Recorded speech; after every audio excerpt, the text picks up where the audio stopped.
Usually when we talk about a medical diagnosis, there's this expectation of precision, like engineering. Right, yeah. It's supposed to be an exact science. Exactly. You break your arm, the x-ray shows that jagged white line, and the doctor just points and says, there it is. Broken or not broken Yeah. is binary.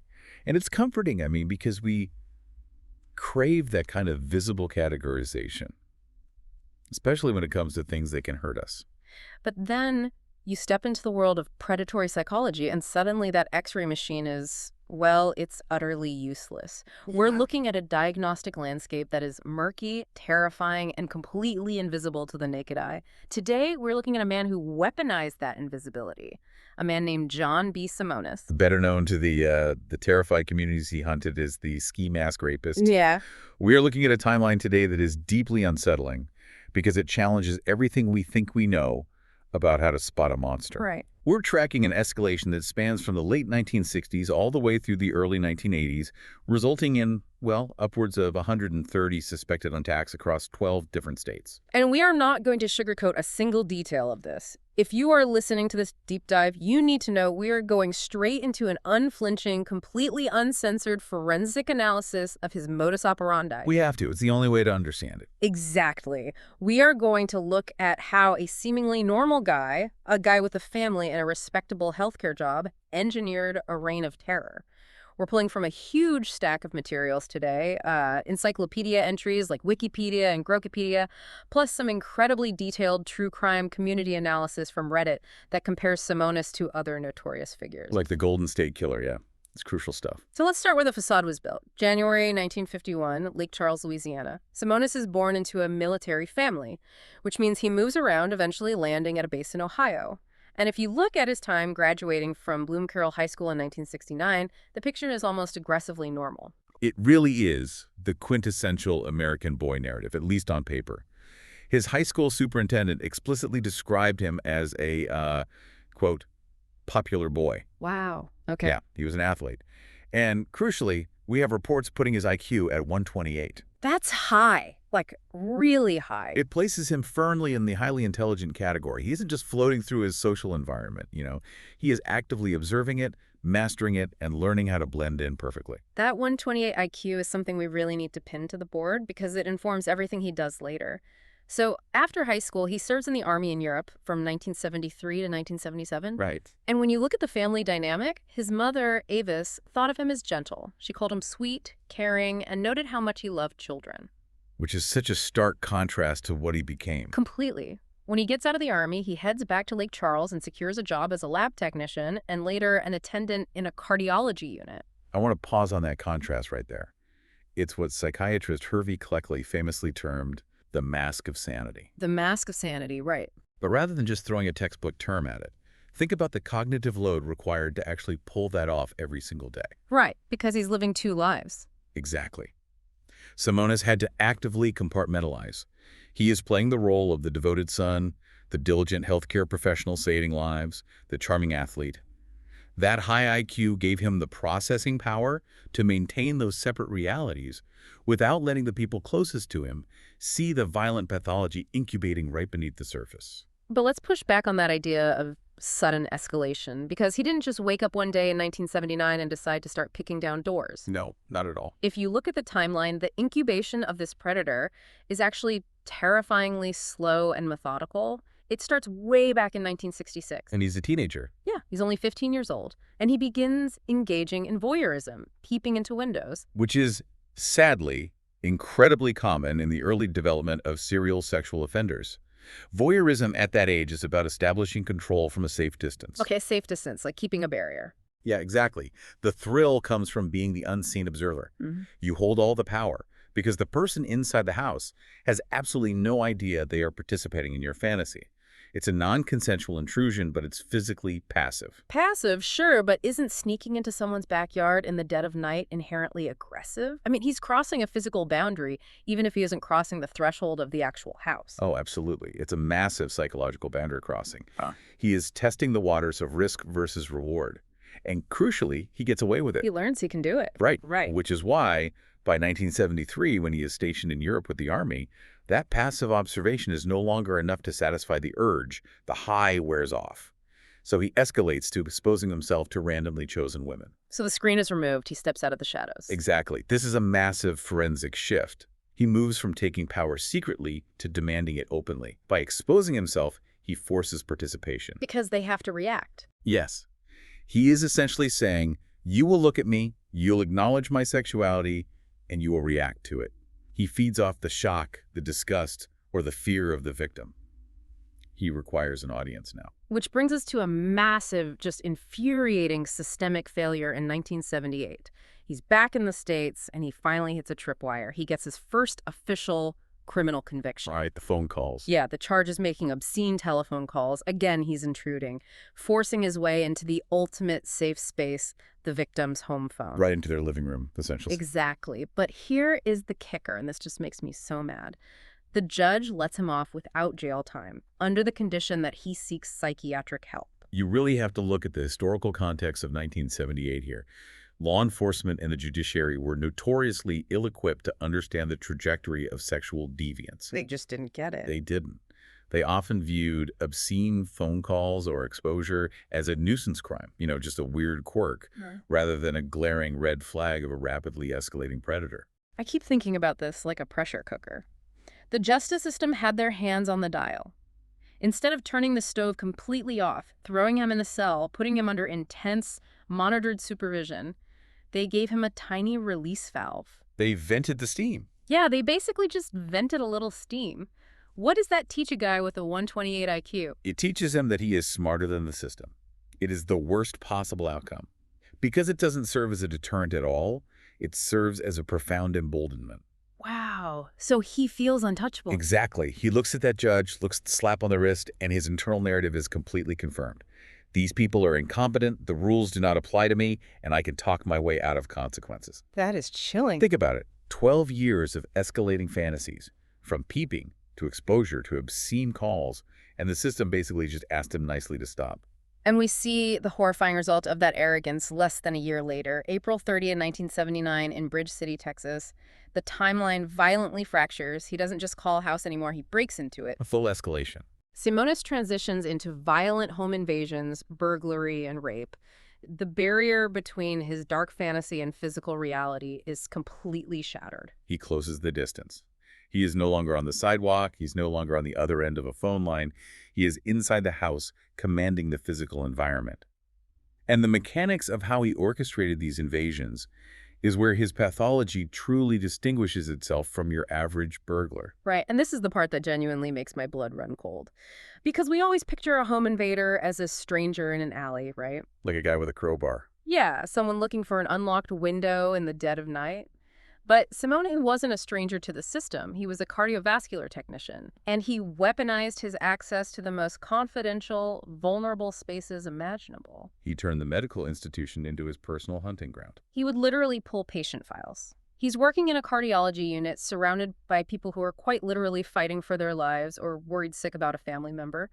And he is sitting in a records room reading through these files to find female targets. It's just so calculating. It is. He learns where they live. He learns what their husbands do for a living.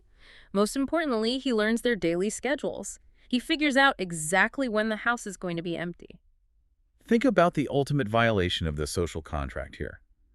When you enter a hospital, you are surrendering your bodily autonomy and your private data to professionals, trusting implicitly that their sole objective is to heal you. It's a sanctuary. Or it should be. Right. Simonis looked at that vulnerability and saw a catalog of prey. By cross-referencing a husband's work schedule with a wife's medical appointments, he could engineer the perfect, uninterrupted environment for his crimes. But it gets even darker than just reading files. There are reports that he would take the house keys from patients' personal belongings while they were actively undergoing surgery. This detail alone is a masterclass in organized predatory behavior. Let's break down the logistics of that. A patient is wheeled into an operating room. They are put under heavy anesthesia. They are entirely helpless. Completely vulnerable. Yes.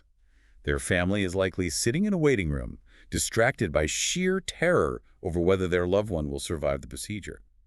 Meanwhile, Simonis slips into wherever the patient's personal effects are stored. And he just goes through their stuff. He rifles through a purse or a coat, takes the physical house keys, leaves the hospital on a break, drives to a hardware store, pays to have a duplicate ground, drives back, and slips the original key back into the purse before the patient even wakes up in the recovery room. How does a detective in 1979 even begin to profile that? If the police show up at a crime scene and there's no broken glass, no Jimmy marks on the door, they assume the victim knew the attacker. Right, they look at the inner circle. Exactly. They look at ex-boyfriends, coworkers, neighbors. No one in 1979 is thinking, hey, let's cross-reference the victim's recent EKG appointment with the staff roster of the local cardiology wing. He exploited a massive blind spot. He really did. He utilized what we call a Trojan horse methodology. He was already inside the castle walls because the victims unwittingly handed him the keys. And once he was inside their homes, his methodology was rigidly enforced. Rigidly enforced is a great way to put it. Let's look at the physical MO at the crime scene. He always wore a ski mask. He always wore gloves. But the signature piece of forensic evidence, the thing that actually linked these cases across jurisdictions, was his use of pre-cut lengths of silver duct tape. When behavioral analysts look at a crime scene, they are primarily trying to determine if the offender is disorganized or organized. Okay, what does that look like in practice? Well, a disorganized offender is driven by sudden impulse or panic. If they need to tie a victim up, they grab whatever's handy in the room. A phone cord, a shoelace, a necktie. But Simonis brings a kit. Right. The pre-cut tape means he sat in his own living room before the attack, measuring out the exact lengths he needed for the wrists, the exact length for the ankles, the exact length to create a blindfold. It demonstrates profound premeditation. He has rehearsed the choreography of the assault in his mind dozens of times before ever leaving his house. Wow. He knows exactly how much tape he needs because he knows exactly what physical positions he intends to force the victims into. He eliminates variables.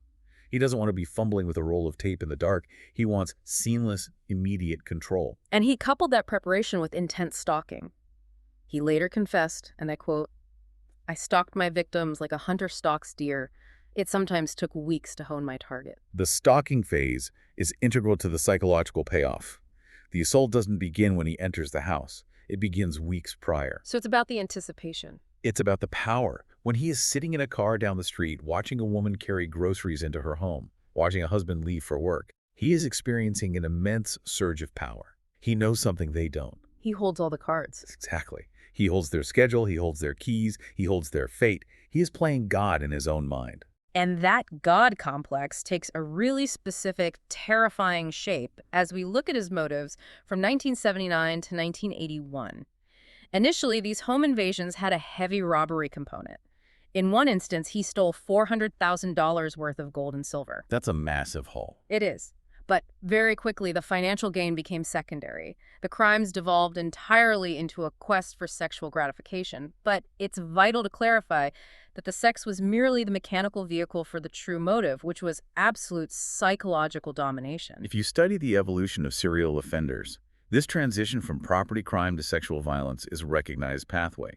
The thrill of taking their possessions is eclipsed by the thrill of taking their bodily autonomy. It's an escalation of ownership. Exactly. But the Simonis' specific brand of control was uniquely sadistic, deeply tied to an inflated macho complex. Yeah, he didn't just want to overpower a solitary victim. He actively preferred to target couples. His ultimate high was waking a sleeping couple at gunpoint, finding the male partner, the husband or the boyfriend, and forcing him to watch as he assaulted the woman. You have to look at the psychological mechanics of that scenario. By forcing the male partner to watch, Simonis is asserting total dominance over the entire family structure. Right, a whole unit. Yes. In his mind, he is emasculating the husband, completely stripping him of his societal role as the protector of the household. He is proving that the husband is weak and that he, Simonis, is the ultimate alpha. He weaponizes the love and the bond between the couple, using the trauma of one to inflict maximum psychological torture on the other. It is an act of total psychological annihilation. But the linchpin of his entire fantasy was fear. He absolutely required his victims to be terrified. There was a phenomenal discussion in an online true crime community recently that compared Simonis to Joseph James DeAngelo, the Golden State Killer, and the parallel is chilling. Because of the need for the victim to play a specific submissive role. Yes. There is a known story about DeAngelo where a victim essentially refused to give him the fear he wanted. She just sighed and said whatever, and it completely deflated him. DeAngelo actually left. Simonis operated on that exact same wavelength. It's all about the script in their head. Right. If a victim wasn't visibly terrified, He literally lost interest. It was a massive turnoff for him. because the fear is the mirror he needs to look into to validate his own power. These men construct this internal narrative where they are unstoppable, omnipotent forces of nature. But that narrative is incredibly fragile. It sounds exhausting to maintain. It relies entirely on the victim's reaction. If a victim shows boredom, apathy, or even just intense calmness, the fantasy shatters. Suddenly, the predator isn't a god. He's just a pathetic, inadequate man standing in a stranger's bedroom. And when that ego is threatened, they either flee, like D'Angelo sometimes did, or they resort to catastrophic violence to force the fear back into the room. And that leads us to the unfiltered brutality of his attacks. We promise not to look away from what he actually did, so let's look at August 13th, 1981 in Edmond, Oklahoma. He bursts into a family home with a pistol. He uses handcuffs to bind the parents. He uses his signature pre-cut silver duct tape to bind their 2 children. Binding the kids is it's horrific. It is. He blindfolds all 4 of them. He then proceeds to rape the mother in the presence of her entire family, repeatedly burns her with cigarettes, and then casually takes his time stealing their money, jewelry, cameras, and the family car. The deliberate inclusion of the children into the dynamic of the assault is a staggering escalation. Yep. He isn't just destroying a marriage, he is desecrating the entire generational unit. He wants the children to remember him as the man who broke their parents. To leave a permanent psychological scar on the next generation. Yes. And the use of cigarette burns, that is pure sadism. A burn isn't about sexual gratification. It is a lingering, agonizing punishment. It is a way of permanently marking the victim, asserting physical ownership over her body while her family is forced to listen to her scream. It's horrific. But there is another attack that truly exposes the impossible paradox victims face when dealing with a monster of this magnitude. Based on the timeline, this likely occurred in Louisiana. Simonis breaks into a home and finds a teenage babysitter. He rapes her. But during the course of this home invasion, he discovers something in the house that tells him this is the home of a police officer. Now, stop right there. For 99% of criminals, realizing you are inside a cop's house is the ultimate red alert. Right, you'd bolt. You abort the mission, you wipe your prints, and you run as fast as you can. The risk of the homeowner returning armed and trained is way too high. But Simonis's arrogance completely overrides his self-preservation. He decides to stay. He actually waits for the police officer to come home. He wants the confrontation. Yeah. When the officer and his wife finally walk through the door, Simonis ambushes them. He binds the police officer. He then rapes both the wife and the teenage babysitter in front of the bound husband. And here is where it becomes unspeakably tragic. The wife, who is enduring this nightmare, tries to employ a survival tactic.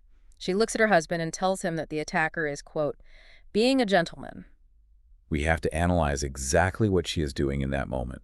She is reading the room with incredible bravery. Absolutely. She recognizes she is dealing with an armed man who has complete control. She decides that fighting back physically will result in a massacre. So she tries to soothe his ego. She tries to placate him with flattery, hoping that if she strokes his vanity and frames him as a gentleman, he will take his power trip and leave without pulling the trigger. It is a classic fawn response designed for de-escalation. But it completely backfired. Because Simonis didn't want to be perceived as a gentleman. He wanted to be a monster. Her attempt to de-escalate, her outward projection of calm, deeply offended his ego. He became so enraged by her lack of visible terror that he pummeled her breasts with such sustained, vicious violence that she required a double mastectomy just to survive the trauma. It is difficult to even verbalize that level of vindictive cruelty. He destroyed her body not as part of the initial sexual assault, but as a direct retaliation for her denying him the psychological high of her absolute terror. She insulted his dominance, and he punished her with permanent mutilation. So what does a victim even do with that? We are constantly told by experts to stay calm in a crisis, to de-escalate, to not provoke an armed attacker. But in this scenario, de-escalation almost got a woman killed because her calmness shattered his fantasy. How do you navigate a paradox where fighting back might get you shot, but staying calm and compliant might get you beaten half to death? It highlights the agonizing reality that there is no universal rule book for surviving a psychopathic predator. You are dealing with an irrational actor. Interestingly, FBI profiler Roy Hazelwood, who later spent hours interviewing Simonis, wrote a seminal bulletin in 1986 titled RAPE, The Dangers of Providing Confrontational Advice. Because of cases exactly like this one. Exactly. Simonis was a massive catalyst for that research. Hazelwood realized that advising women to categorically fight back or advising them to categorically placate could both be lethal depending on the specific psychological pathology of the man standing in front of them. Simonis demanded submission and fear. If you gave it to him, he consumed it. If you denied it, he tried to violently extract it. The only true survival tactic is relying on whatever primal instinct takes over your brain in that split second, because the rules are being dictated by a madman. A madman who was incredibly mobile. Because Simonis didn't just terrorize one neighborhood or one city. Between 1979 and 1981, he committed crimes across 12 different states. 12 states in 3 years. Louisiana, North Carolina, Michigan, California, Florida, Mississippi, Oklahoma, Ohio, Texas.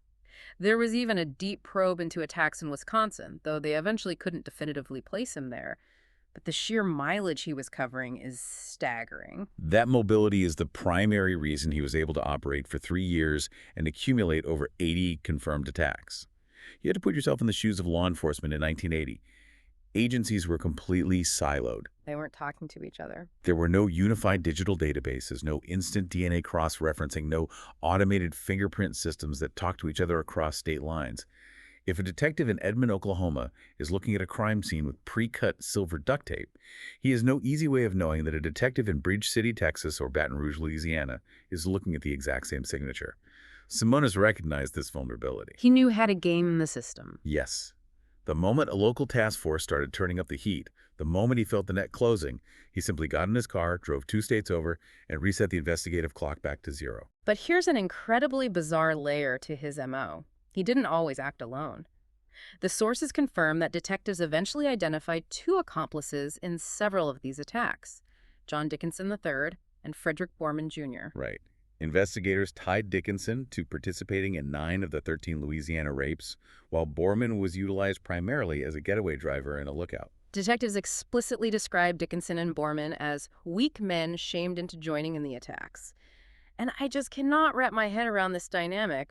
Are these accomplices acting out of their own suppressed dark desires, or are they just satellites caught in the gravitational pull of a much stronger psychopath?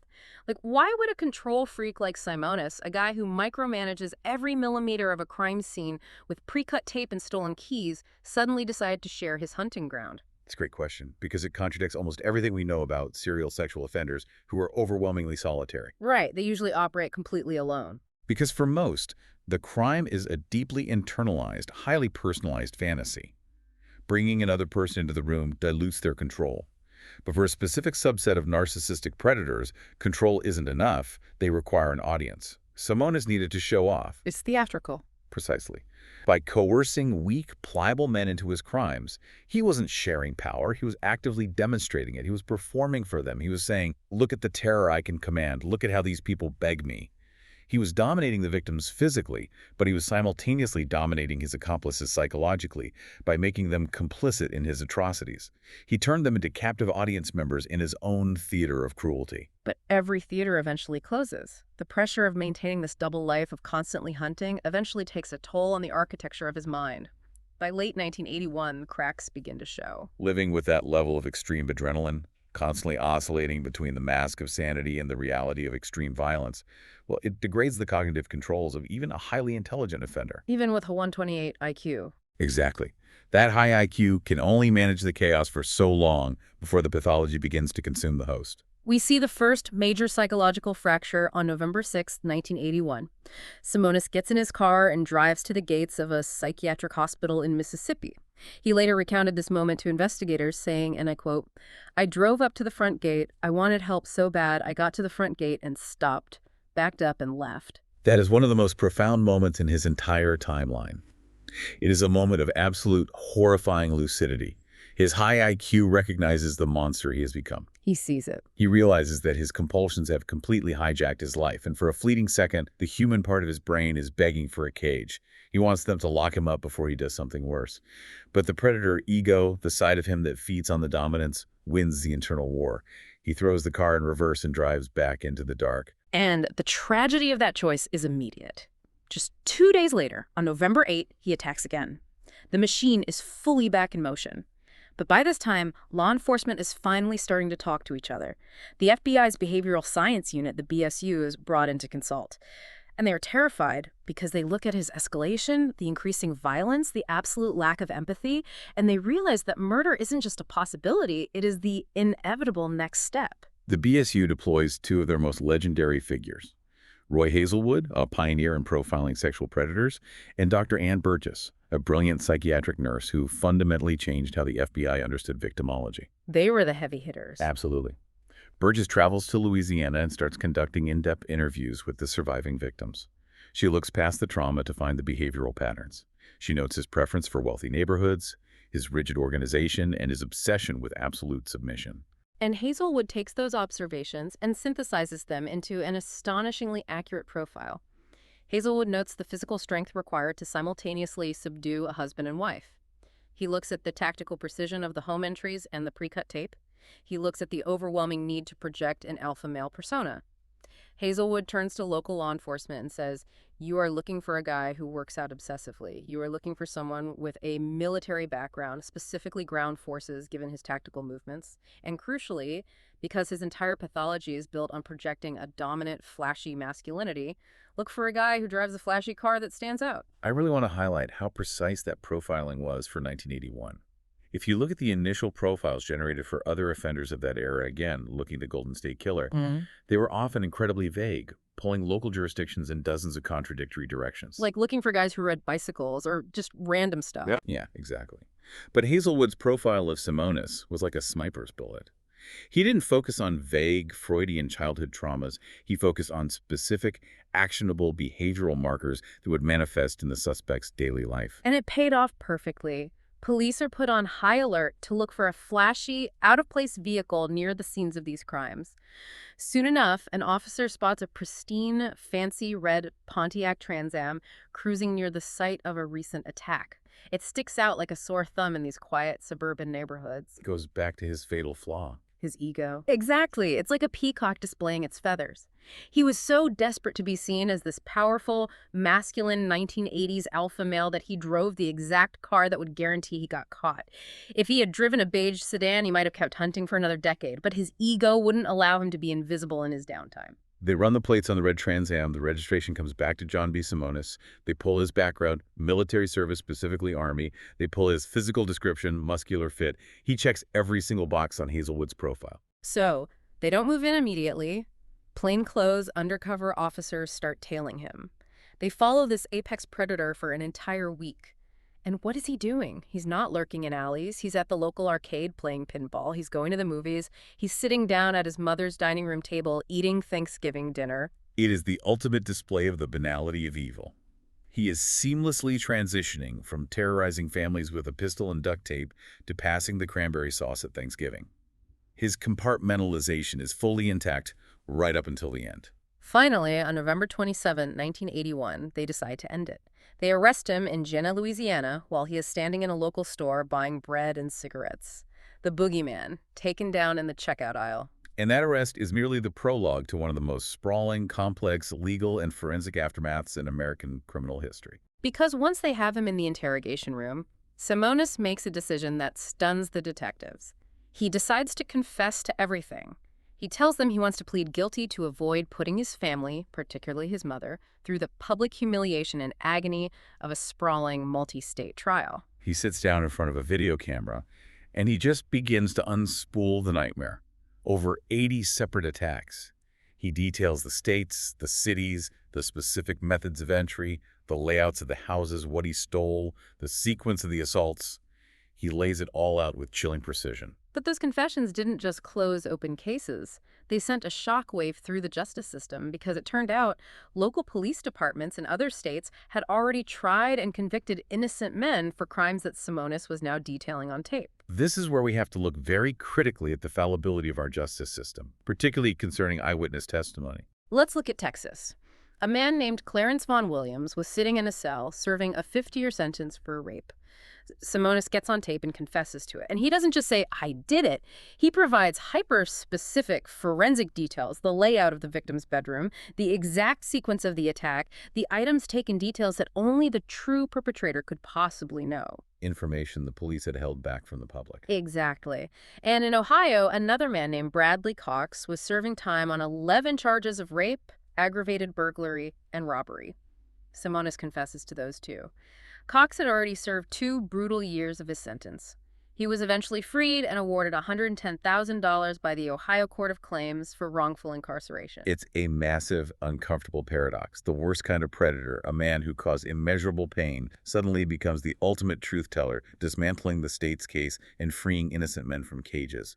But why? Why do you think he was so incredibly honest at the end? Do you think he genuinely felt remorse?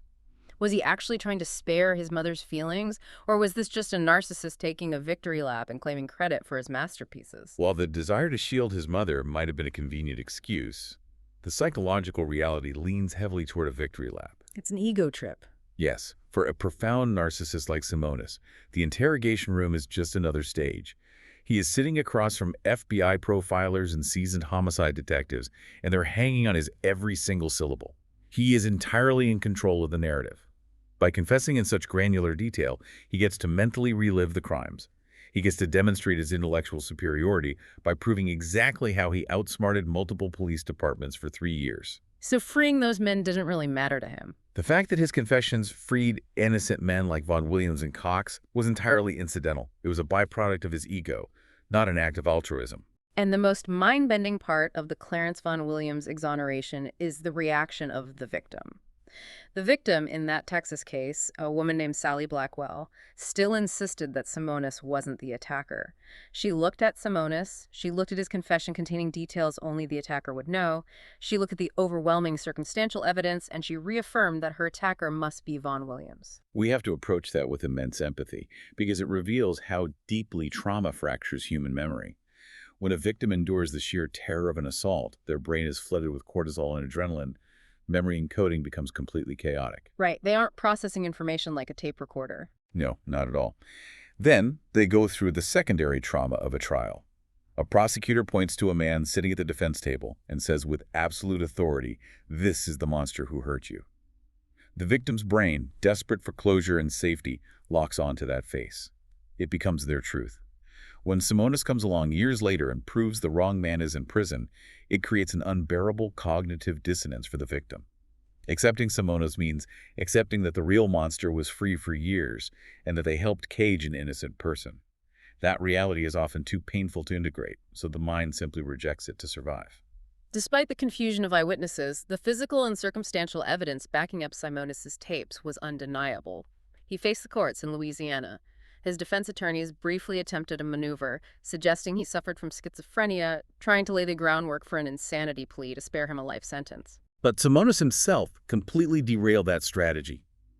He stood up in front of the judge and stated, "I am fully capable of understanding the proceedings. I fully understood what I was doing." A narcissist of his caliber would rather be viewed as a calculating monster than a mentally incompetent madman. He couldn't stand the idea of people thinking he was crazy rather than a mastermind. Exactly. A sanity hearing confirmed he was legally sane, understanding the difference between right and wrong at the time of the crimes. And once he was deemed sane, the math of his sentencing became staggering. A judge in one parish hit him with 231 years. He then pled guilty to 7 more attacks, receiving 15 life terms, plus an additional 1,389 years.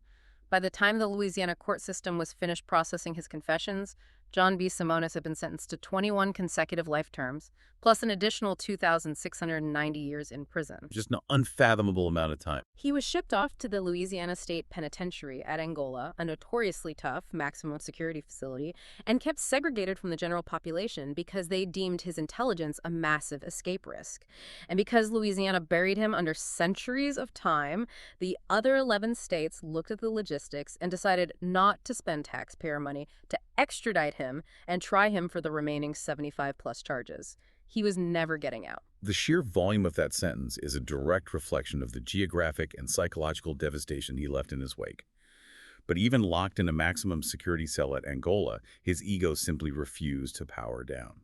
No, it didn't. He suddenly announced to the world that he was going to become an author. He wanted to write books, and not just a memoir or a confession. He claimed he was going to write self-defense manuals. He wanted to write books instructing the public on how to stay protected from criminals exactly like him, and he intended to funnel the profits to his mother. The audacity of that move is breathtaking.